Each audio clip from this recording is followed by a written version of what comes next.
Kasado na ang seguridad para sa ikalawang State of the Nation Address ni Pangulong Duterte. Mas mahigpit daw ang seguridad ngayong taon kumpara sa unang SONA ng Pangulo. Nasa mahigit 6,000 mga pulis ang magbabantay habang 20,000 naman ang inaasahang sasama sa makilos protesta. Nagbabalik si Chino Gaston. Mahigit 6,300 pulis ang i-deploy para sa ikalawang State of the Nation Address o SONA ni Pangulong Duterte sa Lunes, July 24. Bukod pa ang nakareserbang puwersa mula Central Luzon, Calabarzon at Mimaropa Region. Mas marami yan kumpara sa 4,000 i-deploy noong nakaraang taon. Last year kasi walang issue, no? Walang issue, walang threat. Ngayon merong issue kasi may issue sila, martial law, no? Iba-iba pa, and yung ongoing na peace talks. 20,000 pataas ang inaasahang demonstrador sa ikalawang SONA ng Pangulo. At kahit maximum tolerance ang ipatutupad ng pulisya, nagpakalat pa rin sila na maarmadong miyembro ng SWAT at mobile jail. No-fly zone din ang Batasan Complex sa Lunes.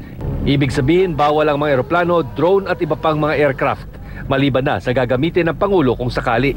Wala pang natatanggap na banta ang PNP, pero naka-full alert status pa rin sila. Dito sa NCR, we have presence of BIFF, no? May ASG, no? Meron yan in tinatawag natin mga critical areas, but these are all being monitored. Before the conduct of the SONA, sabi ko nga, we'll be conducting massive operations, one-time, big-time operations as part of our target hardening measures. Nakalatag na rin ang seguridad sa loob ng Batasan na isinara para sa renovation. Makakatuwang ng House Sergeant at Arms ang Presidential Security Group, AFP, pulisya at iba pang ahensya. Ang primadong direktor na si Brillante Mendoza na magdidirect ulit sa SONA, nag-ocular inspection na sa Batasan. Ang kakaibang estilo ni Mendoza sa unang SONA ng Pangulo, umani ng iba't ibang reaksyon. Ngayong taon, ibabase niya raw ito sa magiging speech ng Pangulo. The last thing na ayaw natin mangyari, ma-divert yung attention ng tao sa direction kaysa sa mensahe.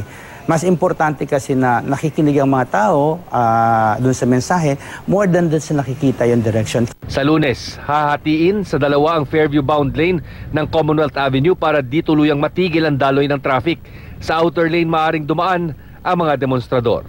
Chino Gaston, GMA News.